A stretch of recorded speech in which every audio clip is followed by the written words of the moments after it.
नमस्कार। आज की दुनिया में डिजिटल होना उतना ही जरूरी है जितना पढ़ना लिखना। पर सवाल ये है कि इस डिजिटल दुनिया में महारत हासिल करने का सही रास्ता क्या है। आज हम एक फाउंडेशनल सिलेबस को गाइड बनाकर डिजिटल लिटरेसी के इस सफर पर निकलने वाले हैं। तो चलिए शुरू करते हैं। तो डिजिटल लिटरेसी यानी डिजिटल साक्षरता का रास्ता आखिर है क्या? देखिए, ये सिर्फ कुछ ऐप्स चलाना या ईमेल भेजना भर नहीं है। ये एक पूरा सोचा समझा रास्ता है, एक सफर है जिसे आज हम स्टेप बाय स्टेप कवर करने वाले हैं। ये रहा हमारा पूरा रोड मैप। हम शुरुआत करेंगे डिजिटल दुनिया की नींव रखने से, फिर अपने लिए जरूरी टूल किट बनाएंगे। उसके बाद हम सीखेंगे कि दुनिया से कैसे जुड़ना है, इन स्किल्स को रोज की जिंदगी में कैसे इस्तेमाल करना है, और हाँ, आखिर में हम भविष्य की टेक्नोलॉजी पर भी नजर डालेंगे। तो चलिए निकलते हैं इस सफर पर। और हाँ, एक बात याद रखने वाली है, हर अगला कदम पिछले कदम पर बना है, इसलिए हर स्टेप, हर पड़ाव बहुत जरूरी है। चलिए सबसे पहले कदम से शुरू करते हैं, नींव रखना।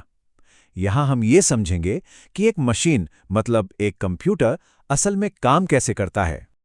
अच्छा, इसको थोड़ा और समझते हैं। हार्डवेयर को आप कंप्यूटर का शरीर मान लीजिए, जैसे कीबोर्ड या मॉनिटर जिसे हम छू सकते हैं।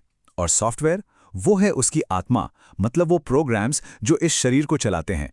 इन दोनों का तालमेल ही दरअसल कंप्यूटर का बेस है। और हार्डवेयर और सॉफ्टवेयर के बीच एक पुल का काम कौन करता है? वो है ऑपरेटिंग सिस्टम।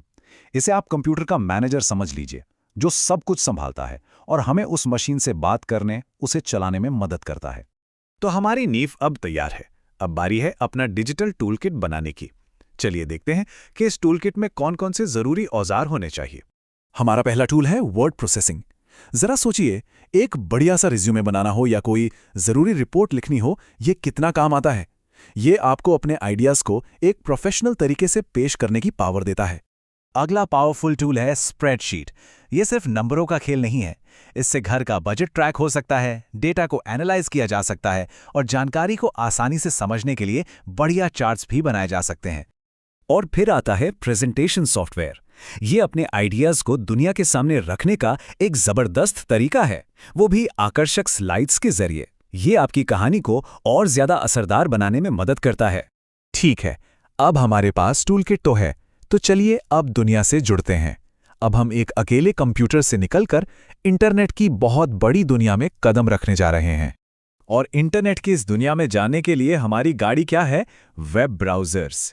इन्हीं के जरिए हम जानकारी के इस महासागर में गोता लगाते हैं और जो चाहे वो सीख सकते हैं, जान सकते हैं। और इंटरनेट पे हम और क्या करते हैं? हम लोगों से जुड़ते हैं। सोशल नेटवर्किंग ने तो हमारे बात करने और कम्युनिटी बनाने का तरीका ही बदल दिया है। ये हमें दोस्तों और परिवार के करीब रखता है, चाहे वो दुनिया में कहीं भी हो। अब देखते हैं कि ये सारी डिजिटल स्किल्स हमारी रोजमर्रा की जिंदगी में असल में काम कैसे आती हैं। देखिए, डिजिटल लिटरेसी का सीधा असर हमारी जिंदगी पर पड़ता है, चाहे वो ऑनलाइन बैंकिंग से बिल भरना हो, सरकारी सेवाओं का इस्तेमाल करना हो या फिर अपने जरूरी दस्तावेजों को ऑनलाइन सुरक्षित रखना हो। इसकी असली ताकत यही है। चलिए अब अपने सफर के आखिरी पड़ाव पर चलते हैं और थोड़ा भविष्य में झांकते हैं। क्योंकि डिजिटल लिटरेसी कोई मंजिल नहीं है, बल्कि ये एक ऐसा सफर है जो कभी खत्म नहीं होता।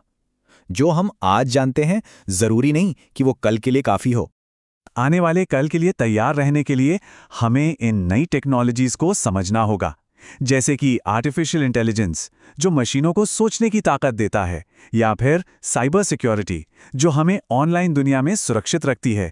ये सब आने वाले कल की जरूरतें हैं। और भविष्य की इन सभी स्किल्स में से एक चीज सबसे ज्यादा जरूरी है, और वो है सुरक्षा। ये कोई ऑप्शन नहीं है, बल्कि आज की डिजिटल दुनिया का एक जरूरी हिस्सा है। मतलब अपनी डिजिटल दुनिया को सेफ रखना, ये पहली और सबसे जरूरी सीख है। तो ये पूरी बातचीत हमें एक बहुत ही अहम सवाल पर लाकर छोड़ देती है। जिस रफ्तार से टेक्नोलॉजी आगे बढ़ रही है, उस हिसाब से कल का वो सबसे जरूरी स्किल क्या होगा जो हमें इस डिजिटल दुनिया में आगे बनाए रखेगा? इस पर जरूर सोचिएगा।